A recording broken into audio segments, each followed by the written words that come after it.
Yohanes 20 ayat 11 sampai dengan 18, penjelasan inti makna dan makna teologis. Kita mulai dari ayat yang ke-11. Tetapi Maria berdiri dekat kubur itu dan menangis. Sambil menangis ia menjenguk ke dalam kubur itu. Ini punya inti makna bahwasanya Maria tetap tinggal di dekat kubur. Dia diliputi kesedihan dan mencoba memahami apa yang terjadi. Ini punya makna teologis. Tangisan Maria mewakili duka yang tulus karena kasih. Dalam duka yang dalam, Allah sering menyatakan dirinya. Hati yang remuk adalah tanah yang subur bagi pewahyuan ilahi.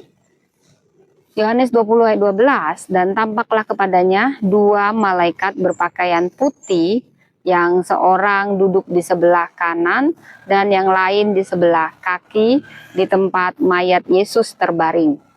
Inti maknanya, Maria melihat dua malaikat duduk di tempat jenazah Yesus dulu dibaringkan. Ini bermakna penampakan malaikat menandai bahwa tempat kematian telah berubah menjadi tempat pewahyuan surgawi. Dari penderitaan, lahir harapan kekal, Tuhan hadir di tempat yang sebelumnya tampak sebagai akhir. Nah, kata malaikat itu kepadanya, "Ibu, mengapa engkau menangis?" Jawab Maria kepada mereka, "Tuhanku telah diambil orang, dan aku tidak tahu di mana ia diletakkan." Inti makna, Maria masih berpikir tubuh Yesus hilang, belum sadar akan kebangkitan. Ini bermakna reaksi manusiawi seringkali membatasi cara kita melihat karya Allah. Kasih Maria besar, tetapi pemahamannya masih terbatas.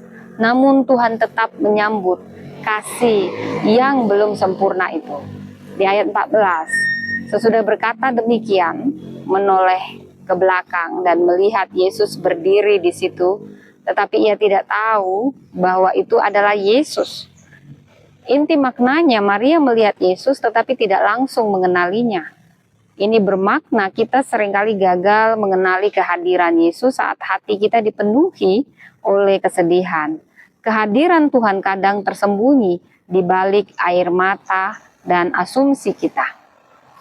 Kata Yesus kepadanya, "Ibu, mengapa engkau menangis? Siapakah yang engkau cari?"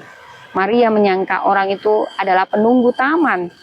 Lalu berkata kepadanya, "Tuan, jikalau Tuhan yang mengambil dia, katakanlah kepadaku di mana Tuhan meletakkan dia supaya aku dapat mengambilnya."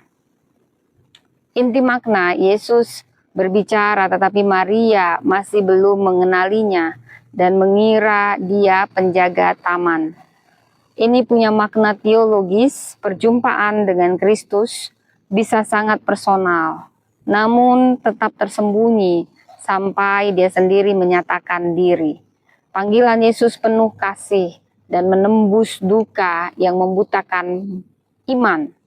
Ayat 16, kata Yesus kepadanya, "Maria, Maria."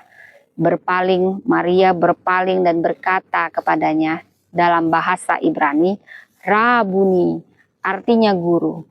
Saat Yesus menyebut namanya, Maria langsung mengenalinya dan memanggilnya Rabuni. Panggilan pribadi dari Yesus membuka mata rohani. Nama kita diucapkan oleh Sang Juru Selamat menjadi sentuhan surgawi yang menghidupkan kembali iman dan pengharapan. Inilah momen perjumpaan yang mengubah segalanya. Ayat 17, kata Yesus kepadanya, "Janganlah engkau memegang aku, sebab aku belum pergi kepada Bapa, tetapi pergilah kepada saudara-saudaraku dan katakanlah kepada mereka bahwa sekarang aku akan pergi kepada Bapakku dan Bapamu, kepada Allahku dan Allahmu." Inti makna, Yesus melarang Maria menahannya dan mengutusnya menyampaikan kabar kepada murid-murid. Perjumpaan pribadi dengan Yesus tidak dimaksudkan untuk dimiliki sendiri, tetapi menjadi misi Maria diangkat menjadi rasul bagi para rasul pengutusan perempuan pertama dengan kabar kebangkitan. Ayat 18. Maria Magdalena pergi. Jadi yang mengangkat Maria sebagai rasul adalah Yesus. Diangkat menjadi rasul bagi para rasul. Ayat 18. Maria Magdalena pergi dan berkata kepada murid-murid, "Aku telah melihat Tuhan," dan bahwa Dia yang mengatakan hal-hal itu kepadanya. Maria taat. Ia bersaksi bahwa ia telah melihat Tuhan dan menyampaikan pesannya.